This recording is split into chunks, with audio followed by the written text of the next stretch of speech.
আসসালামু আলাইকুম বন্ধুরা, আমি ডাক্তার ফরহাদ হোসেন আছি আপনাদের সাথে। এই মুহূর্তে যে যেখানে আছেন সবাইকে আন্তরিক ধন্যবাদ।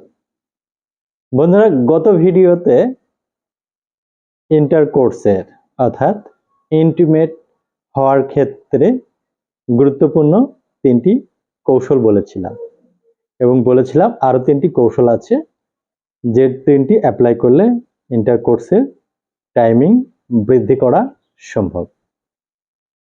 তো বন্ধুরা, আজকের এই গুরুত্বপূর্ণ ভিডিওটি একটু অ্যাটেনশন নিয়ে দেখার চেষ্টা করেন। ইন্টারকোর্সের ক্ষেত্রে কৌশল হচ্ছে প্রথম স্টেপ, দ্বিতীয় স্টেপ হচ্ছে ফিজিক্যাল যদি দুর্বলতা থাকে ফিজিক্যাল ট্রিটমেন্ট অর্থাৎ শারীরিক দুর্বলতা, তৃতীয় স্টেপে হচ্ছে যদি কারো বিভিন্ন ডিজিজের কারণে দ্রুত পতন হয় ডিজিজের ট্রিটমেন্ট করা, এবং চতুর্থ হচ্ছে বিভিন্ন প্রকার হোমিওপ্যাথিক মেডিসিন যেগুলো ইন্টারকোর্সের টাইমিং বৃদ্ধি করে। অর্থাৎ ঔষধটা আসতেছে সবার শেষে। প্রথমে কি আসতেছে? প্রথমে আসতেছে টেকনিক বা কৌশল। নার্ভাস দুর্বলতা যদি থাকে সেই নার্ভাস দুর্বলতার উপরে টেকনিক বা কৌশল অবলম্বন করতে হবে।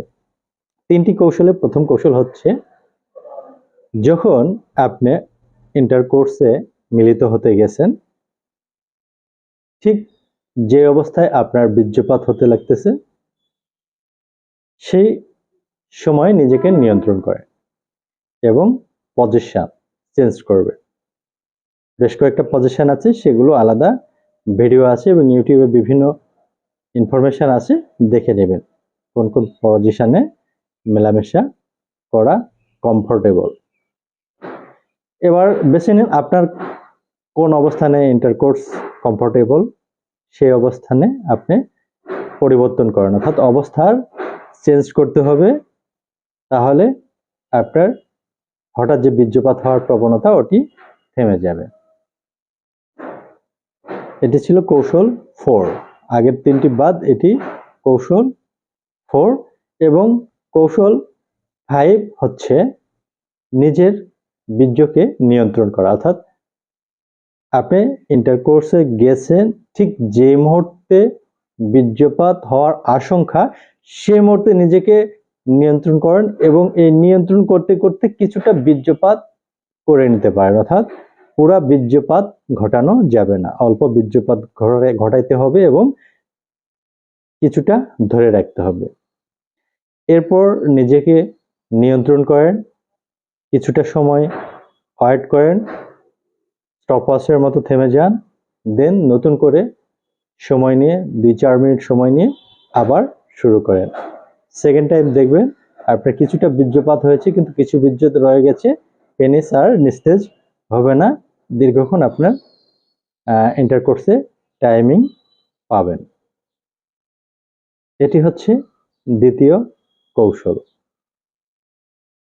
নাম্বার 6 নম্বর কৌশল, যাদের বীর্যপাত দ্রুত হওয়ার প্রবণতা, এটি হচ্ছে প্রাথমিকভাবে অ্যাপ্লাই করবেন। এরপর নিজেকে যখন প্রিপেয়ার মনে করবে তখন এই কৌশলগুলো আস্তে আস্তে কিছু কৌশল আছে ছেড়ে দিতে হবে। তেমনি একটি কৌশল হচ্ছে ইন্টারকোর্সের সময় প্রাথমিকভাবে বীর্যপাত হয়ে যেতে পারে, এরপরে নিজেকে অবজারভেশন ওয়েটে রাখুন, 10-15 মিনিট পরে অটোমেটিক আবার বীর্য তৈরি হবে এবং ইন্টারকোর্সের জন্য নিজেকে প্রিপেয়ার করতে পারবেন।